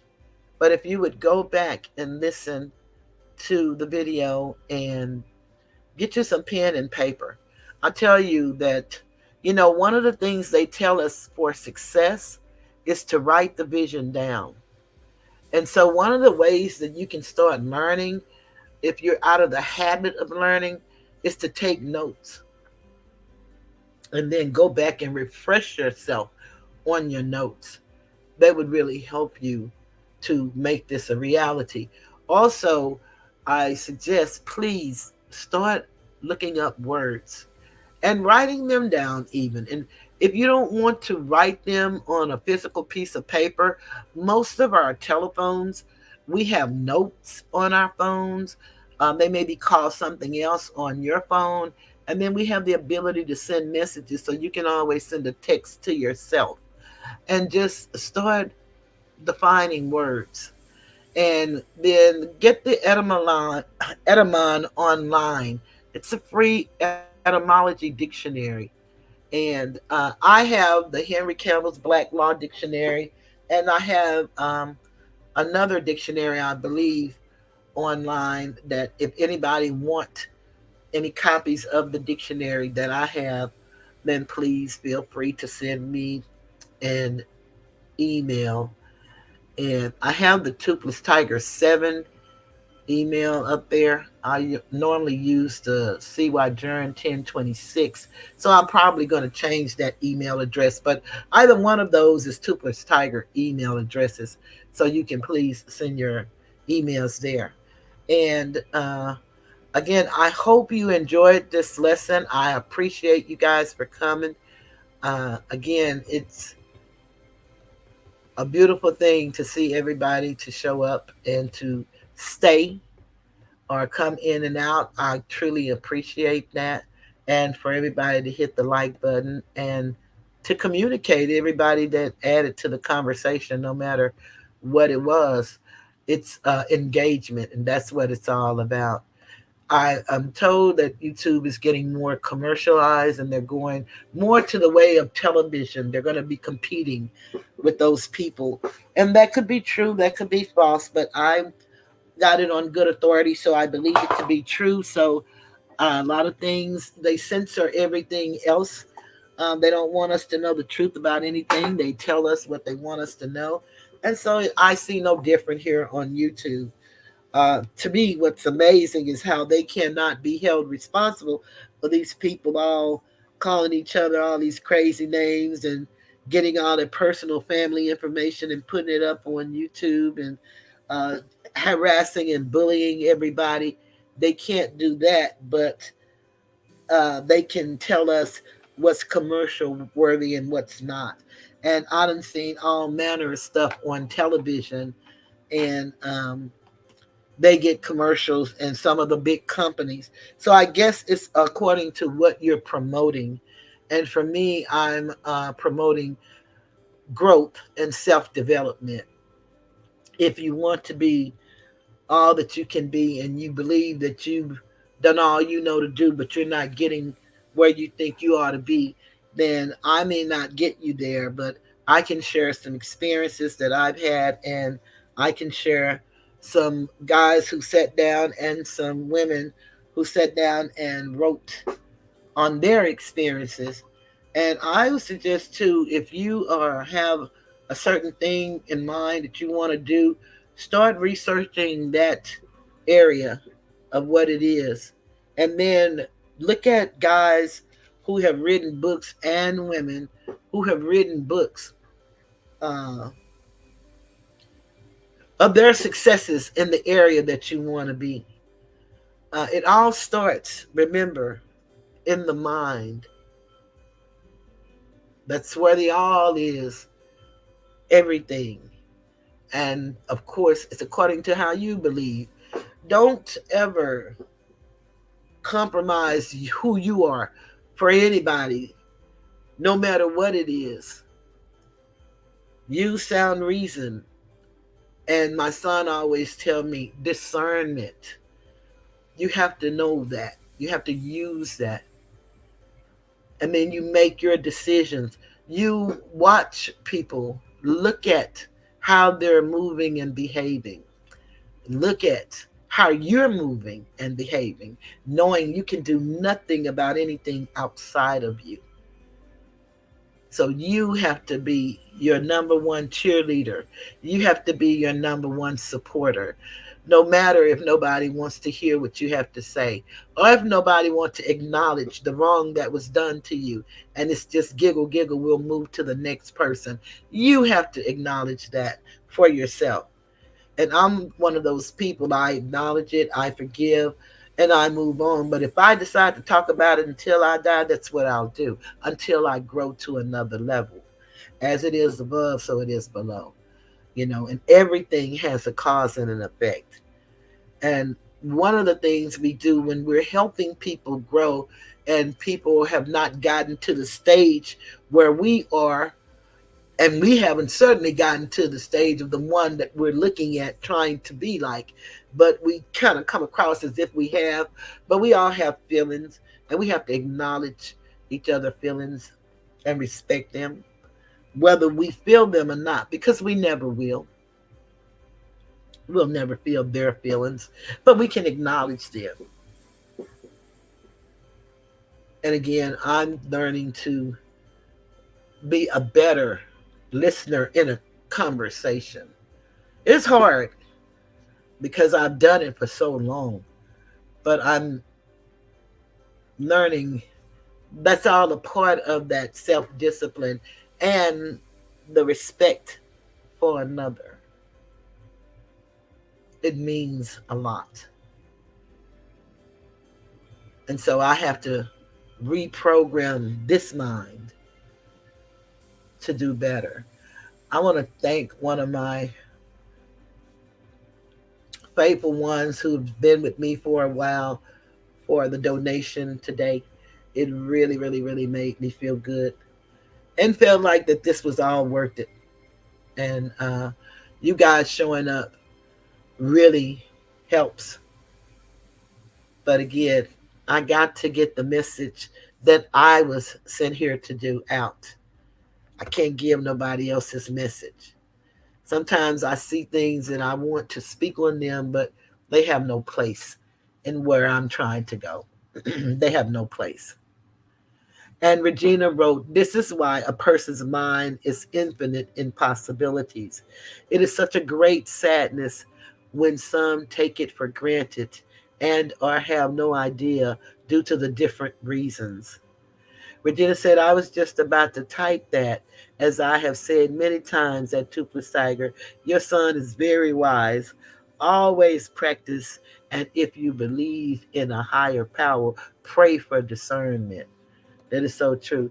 Yeah, he is. He is a wise young man, and he always tell me, Mama, discernment, because he knows me and all of what I do for people, and then he knows how people game and play.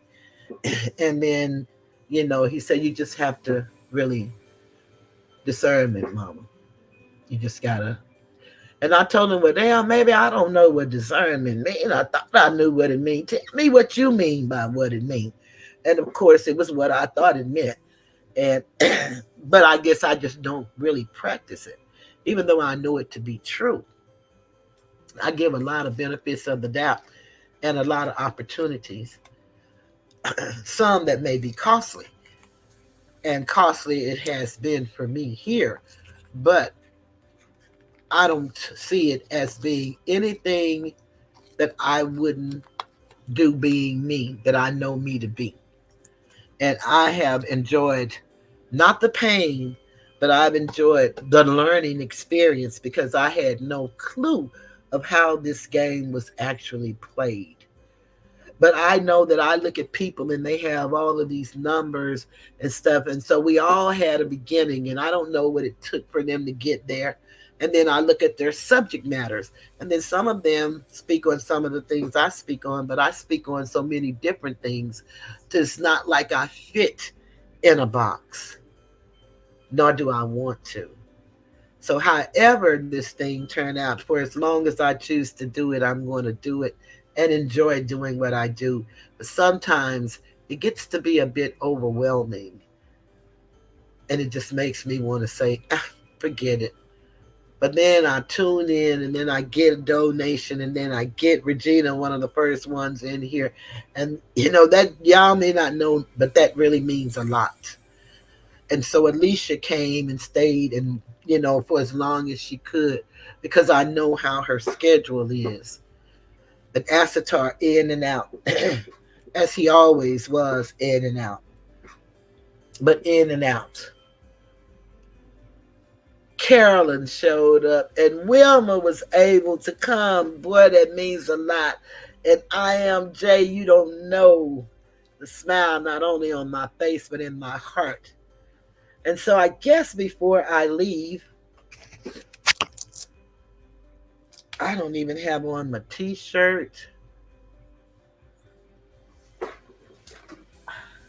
Let me find my t-shirt so I can at least show my face to my people.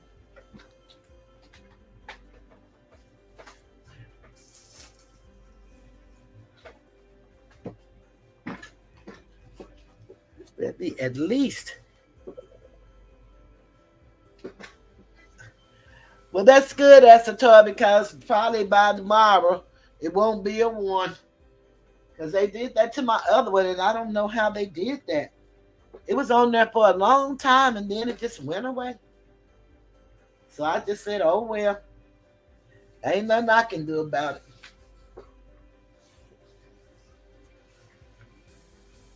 it. Good night. Hey, checking you, boo. Yeah, thank you so much, checking you. We just getting ready to go, but if you get an opportunity, go back and listen. We're talking about the Kybalion and the 7 Hermetic principles. So that's what we've been talking about. I'm just looking for some earrings just so I can flash this camera and say hello to everybody. Because I read most of the entire show, I didn't come on camera. And one thing I like to do is come on camera. But I look at a couple of people and they never come on camera. Plus, they don't go live. They do videos. And they have a big following. Hello, everybody. I just wanted to come on so you guys can see my face and I can see you all's face and say thank y'all so much. I really have enjoyed this night, and I hope that you guys would go back and listen with a pen and paper and take some notes and be ready for when we get together on Wednesday, because we're going to be going on with the principle. We're almost finished with the mental, and we're going to be going on with the divine paradox.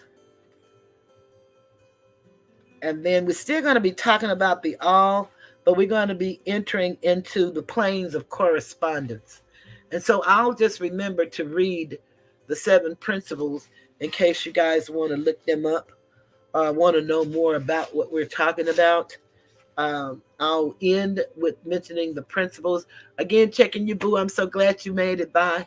And thank you for hitting the like button. I appreciate you guys. The 7 Hermetic principles, and you might just want to jot them down, is the principle of mentalism, the principle of correspondence, the principle of vibration, the principle of polarity, the principle of rhythm, the principle of cause and effect, and number 7, the principle of gender. And so we're going to be talking about that coming on up. And so, with that being said, I'm going to, of course, play my greatest love of all, and then we're going to give honor to CJ because we want to remember him during this holiday period. He had the babies that he can't be with. His mom is without him, and we want to just remember CJ. And then we're going to close with the greatest love of all. And you guys have a beautiful, beautiful beginning of your week. Hope all go well. Be safe. And do something that you don't ordinarily do, is what I suggest. My lips look white in one light and they look normal in the other, but you know how that goes. Uh, it looks like I have on almost some pink lipstick, and I kind of like that dull pink lipstick, but I don't have none on. Anyway, this is Toothless. I'm getting ready to leave the Tiger's Den. Before I go, oh, Regina is reminding everybody what we're going to be talking about Wednesday. Regina, I'd also like to revisit the question that you asked us about the breakdown of the family, because I would like to have that conversation. I really would. And anything to the effect of us being better people. You know, the last time I was on, I read about us being women and getting together and doing what, matriarchs should be doing, and that's nurturing and putting the people together as opposed to tearing us apart. And I'd like to, just go back into just the family and what has happened to us and what do we believe are the things that contributed to that and how we play a role in it. And on that note, I am going to say goodbye, because if I don't, I'll start a whole nother subject. And that's not my intention. So, everybody have a beautiful one. I'm leaving the Tiger's Den. Good night.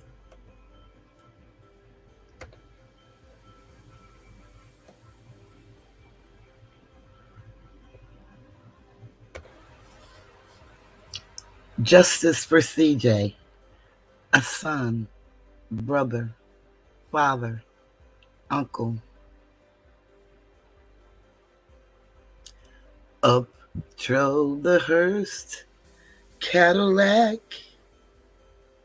A crowd of people gathered round, all dressed in black. And as they removed his body from the car, such pain she never knew had filled her heart. It happened on an early Saturday morning, when the noise from the phone really disturbed her. She wasn't too sure at first just what the caller meant when they informed her that there had been an incident. Why, oh why, the sound of a mother's cry as she gathered herself and wiped the tears from her eyes. Somebody asked who was the next of kin. But oh Lord, it was the beginning of her end. March 17th, 2018. CJ will forever be 22 years young. Justice for CJ.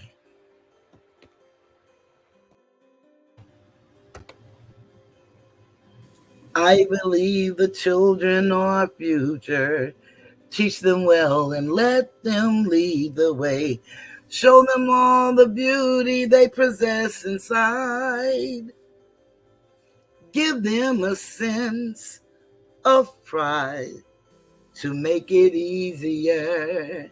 Let the children's laughter remind us who we used to be. Everybody's searching for a hero. People need someone to look up to. I never found anyone to fulfill my needs. A lonely place to be. So I learned to depend on me. I decided long ago never to walk in anyone's shadow. If I failed, if I succeed, at least I'll live as I believe. No matter what they take from me, they can't take away my dignity, because the greatest love of all is happening to me. I found the greatest love of all inside of me. The greatest love of all is easy to achieve. Learning to love yourself is the greatest love of all. And if by chance that special place that you've been dreaming of takes you to a lonely place, find yourself in love.